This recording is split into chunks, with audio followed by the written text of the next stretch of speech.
Hello everyone, welcome back to Illume biology. वही NCERT recapitulation series continue कर रहे हैं। थर्ड पार्ट है आज उसका, और डाइजेस्टिव सिस्टम हम लोग ने शुरू किया था। पहले दो पार्ट हम ऑलरेडी डिस्कस कर चुके हैं। आज तीसरे पार्ट में हम लोग डिस्कस करेंगे about stomach and intestine. Because ये एनसीईआरटी रिकैप सीरीज़ है, इसलिए हम एनसीईआरटी के बाहर बिल्कुल नहीं जाएंगे। लेकिन ये ज़रूर है कि एनसीईआरटी का एक एक सिंगल वर्ड, एक एक सिंगल कंसेप्ट हम यहाँ पर ज़रूर अच्छे से आपको समझाएंगे। चलिए फिर शुरू करते हैं ईसोफेगस के साथ। आपसे रिक्वेस्ट है कि इससे पहले जो इसका फर्स्ट पार्ट और सेकंड पार्ट था, जिसमें हमने डाइजेशन के बारे में इंट्रोडक्शन और ओरल कैविटी फेरिंग्स की स्टडी की थी, उसको ज़रूर देखो, क्योंकि उसी के कंटिन्यूएशन में आगे हम लोग यहाँ पर ईसोफेगस की स्टडी करेंगे। ये आपके सामने पिक्चर ईसोफेगस का, ठीक है। जैसा हमने पिछले वीडियोज़ में देखा था कि एलिमेंट्री कैनाल की शुरुआत होती है ओरल कैविटी से, जो हमने डिस्कस किया। फिर हमने डिस्कस किया अबाउट फेरिंग्स, और फेरिंग्स के बाद we are continuing into oesophagus. तो ये ईसोफेगस, ये जो आपको ट्यूब एक दिखाई दे रही है यहाँ पर, ये जो ट्यूब है, दिस इज ईसोफेगस। और ये ईसोफेगस ओपन होती है कहाँ? फेरिंग्स के अंदर। और इसी ईसोफेगस से फिर आगे कंटिन्यू होता है स्टमक।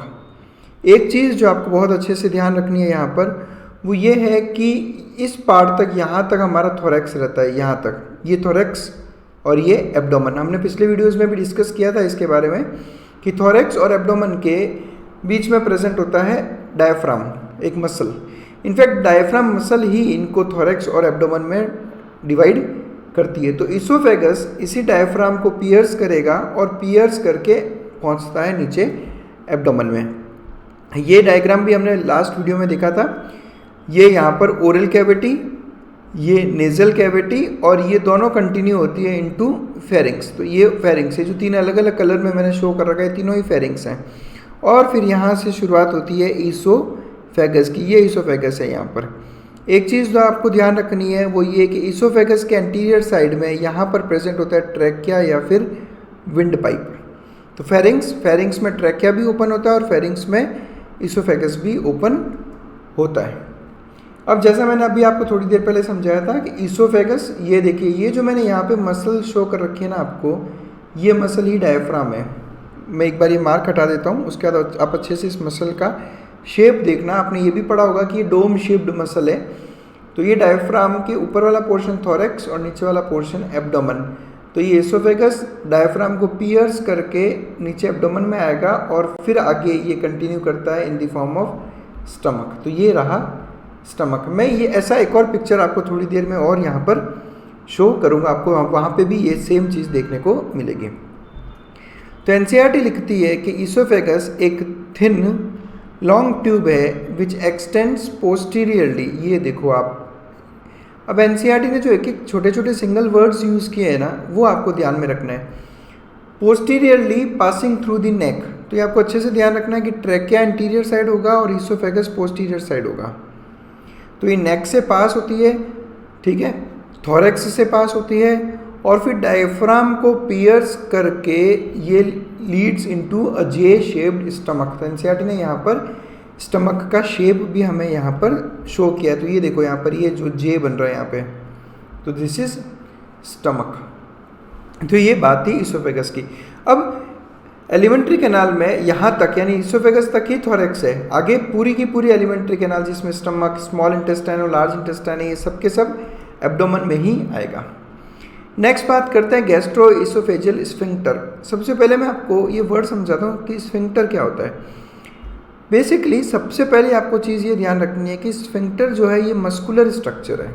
ये आपको बहुत अच्छे से ध्यान रखना है। ये एक मस्कुलर स्ट्रक्चर है, और बेसिकली ये काम क्या कर रहा है यहाँ पर देखो, इस पिक्चर में आप यहाँ देखो कि ये एक तरह से एक गेट का काम कर रहा है ईसोफेगस और स्टमक के बीच में। ये जो आपको यहाँ दिख रहा है ना, ये यहाँ देखो आप, ये बेसिकली मसल ही है, और ये इस तरह से इसने ईसोफेगस और स्टमक के बीच में गेट का काम किया है।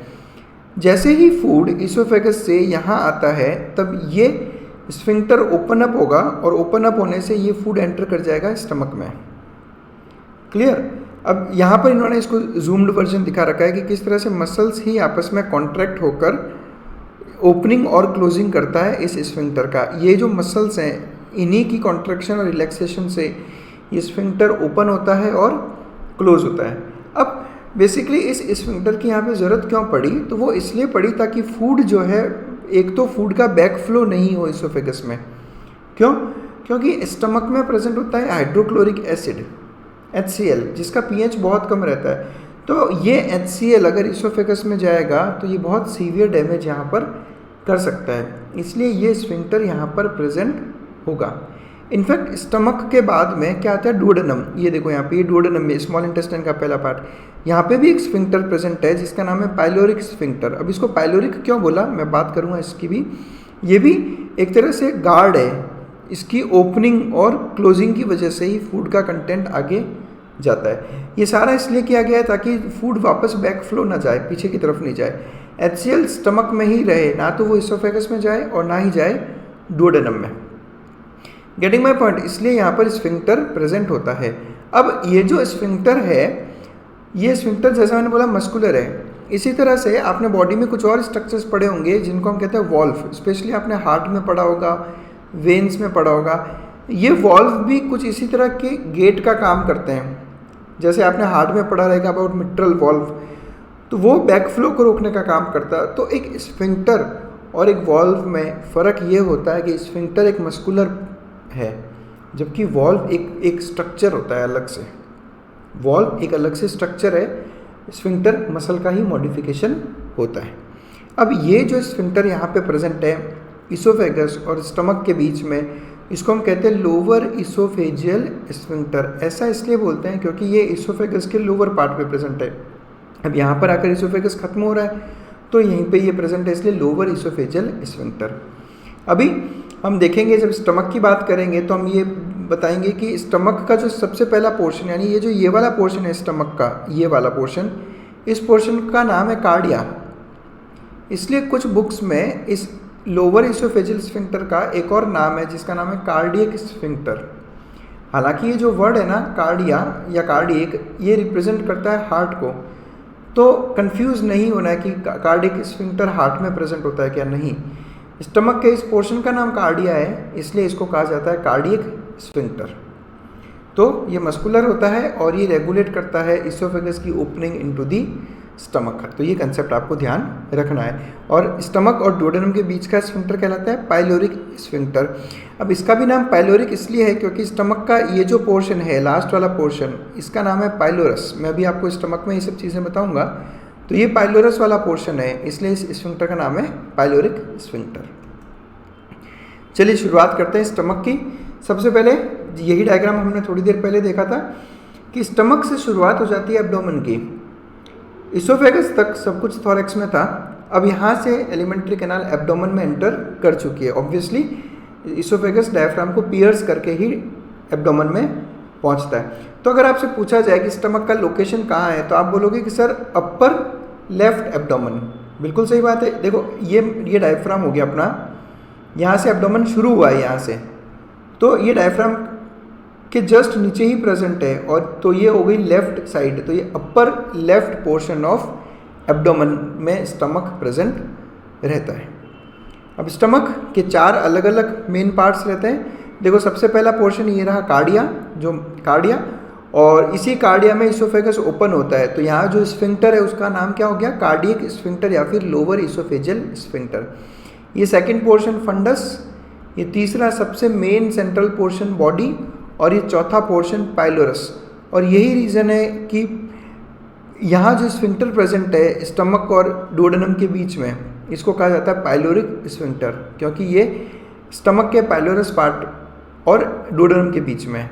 और ये जो स्फिंक्टर है ये वाला, ये स्फिंक्टर प्रेजेंट है इसोफेगस और कार्डिया के बीच में, इसलिए इसका नाम रखा गया कार्डियक स्फिंक्टर। तो ये बेसिकली 4 पार्ट्स हैं स्टमक के। सबसे पहला कार्डियक, यहाँ पर इसोफेगस ओपन होता है, उसके बाद फंडिक रीजन, उसके बाद मेन पोर्शन उसका सेंट्रल पोर्शन जिसको हम कहते हैं बॉडी, और चौथा पोर्शन है पाइलोरिक पोर्शन जो ओपन होता है आगे डुओडेनम में। और यहाँ पर जो स्फिंक्टर प्रेजेंट है जो इसकी ओपनिंग और क्लोजिंग को गार्ड करता है उसको कहते हैं पाइलोरिक स्फिंक्टर। अब ये पिक्चर एनसीईआरटी का पिक्चर है आपके सामने, जो अभी ये दिखा आपको इसोफेगस, ये पोर्शन हो गया फंडस, ये पोर्शन इन्होंने शो कर दिया यहाँ पे कार्डियक, ये बेसिकली यहाँ रिप्रेजेंट कर रहा है आपको ये कार्डियक, ये मेन पोर्शन बॉडी, और यहाँ पे आ गया पाइलोरिक। अब एनसीईआरटी की पिक्चर में भी काफ़ी क्लियरली ये दे रखा था बट मैंने ये पिक्चर जो ऊपर वाला आपको शो किया है, ये वाला, ये मैंने इसलिए शो किया था कि आपको क्लियर आइडिया मिल जाए कि कौन सा पार्ट कहाँ पर सिचुएटेड रहता है। चलिए नेक्स्ट बात करते हैं हम स्मॉल इंटेस्टाइन की। अब ये पिक्चर आप लोगों के सामने काफ़ी क्लियर है स्मॉल इंटेस्टाइन की। पहले ही इंट्रोडक्टरी वीडियो में हमने देखा था कि स्मॉल इंटेस्टाइन के 3 पार्ट है, डुओडेनम, जेजुनम और इलियम। डुओडेनम कहाँ से शुरू होता है? डुओडेनम शुरू होता है स्टमक के पाइलोरस पार्ट से, स्टमक का पाइलोरस पोर्शन, और यहाँ से शुरू हो गया ये येलो कलर का डुओडेनम। एक्चुअल में ये थोड़ा सा पिक्चर ये पूरा देखो ऐसा रहता है, ये एक्चुअली स्मॉल इंटेस्टाइन ओवरलैप हो गया तो दिख नहीं रहा आपको, ये पोर्शन आपको ऐसा दिखेगा डुओडेनम का। तो ये डुओडेनम है, एक सी शेप्ड सा स्ट्रक्चर। और डुओडेनम के बाद ये जो डार्क ब्लू आपको स्ट्रक्चर दिख रहा है ये है जेजुनम, और उसके बाद में ये जो पिंकिश टाइप दिख रहा है आपको थोड़ा पिंकिश ब्लूइश, ये है इलियम। याद रखना है ये इलियम है। अगर यहाँ पे लिखा हो ILIUM तो ये एक्चुअल में आपके हिप बोन का एक पार्ट होता है। तो ये 2 वर्ड ऐसे हैं ह्यूमन फिजियोलॉजी में जो हमेशा कंफ्यूज करते हैं, तो आंसर देते वक्त हमेशा आपको ध्यान रखना है कि क्वेश्चन कौन से इलियम के बारे में हो रहा है। यहाँ पे ये एग्जैक्ट पिक्चर आपको दिख रहा होगा, पूरा स्मॉल इंटेस्टाइन बॉडी में एग्जैक्ट सिचुएशन कहाँ होती है। ये काफ़ी कॉइल्ड पोर्शन रहता है, ठीक है। अब ये आप देखो यहाँ पर खुद आपको दिख रहा होगा किस तरह से कॉइलिंग प्रेजेंट है यहाँ पे जेजुनम और इलियम में। ये कॉइलिंग इसीलिए इतनी ज़्यादा की है ताकि हम लोग जो है सरफेस एरिया बढ़ा सकें। अब देखो जेजुनम वाला जो पोर्शन है इसमें एलिमेंट्री कैनाल में सबसे ज़्यादा एब्जॉर्प्शन जेजुनम में होता है। अब इसीलिए इसको इतना कॉइल बनाया गया है ताकि ये जितना ज़्यादा, अब कॉइल बनाने से क्या हो गया, उसकी लेंथ बढ़ गई। अब जितना ज़्यादा लेंथ बढ़ेगी फूड उतना टाइम वहाँ पर रहेगा, क्योंकि फूड को मूवमेंट में टाइम लगेगा वहाँ पे, तो वहाँ से मैक्सिमम एब्जॉर्प्शन होगा। अब जेजुनम में मैक्सिमम एब्जॉर्प्शन हो गया, फिर पीछे बचा इलियम।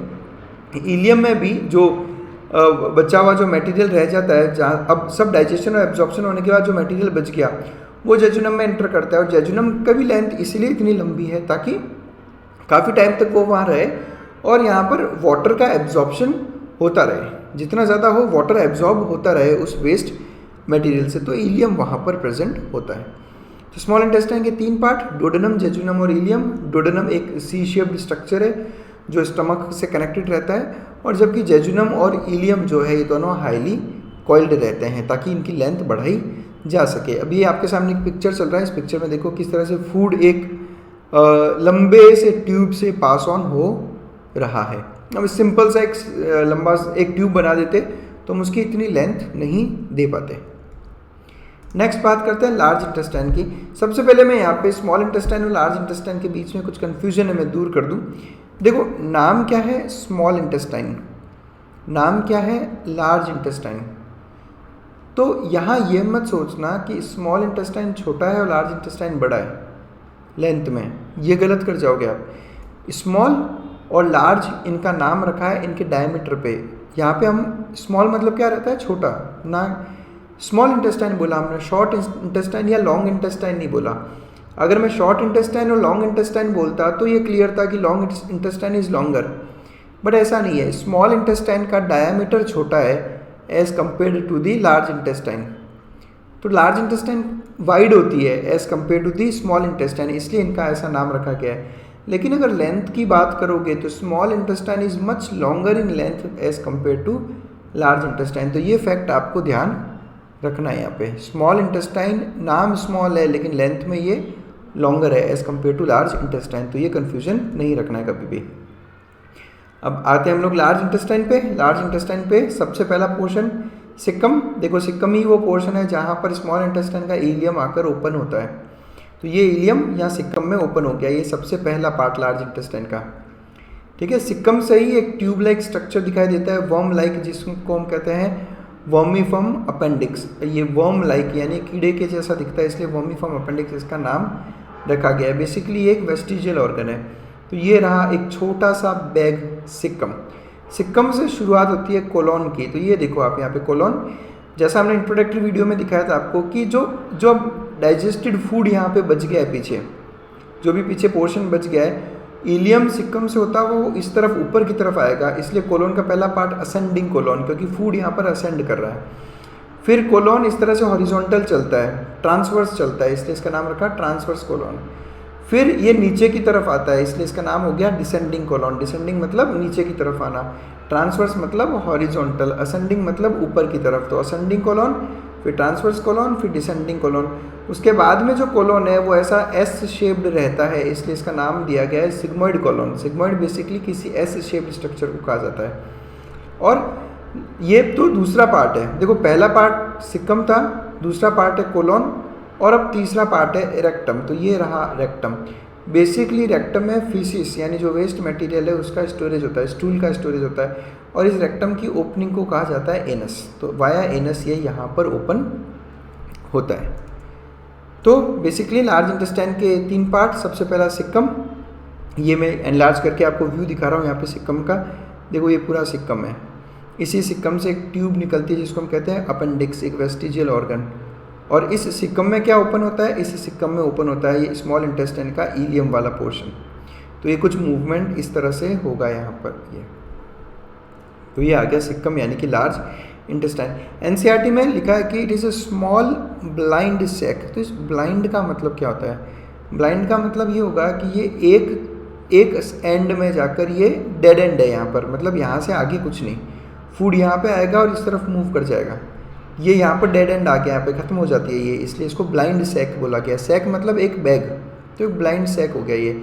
विच होस्ट सिम्बायोटिक माइक्रोब्स। ये आपको ध्यान रखना है कि सिक्कम के अंदर बहुत से माइक्रो ऑर्गेनिजम्स होते हैं जो कि सिम्बायोटिक होते हैं। सिम्बायोटिक ऑर्गेनिजम्स मतलब वो ऑर्गेनिजम्स जो अपने होस्ट को भी फ़ायदा देते हो और खुद होस्ट से भी फ़ायदा लेते हो, यानी दोनों को एक दूसरे से फ़ायदा होता है। ये एक तरह का रिलेशनशिप है दो ऑर्गेनिजम्स के बीच में।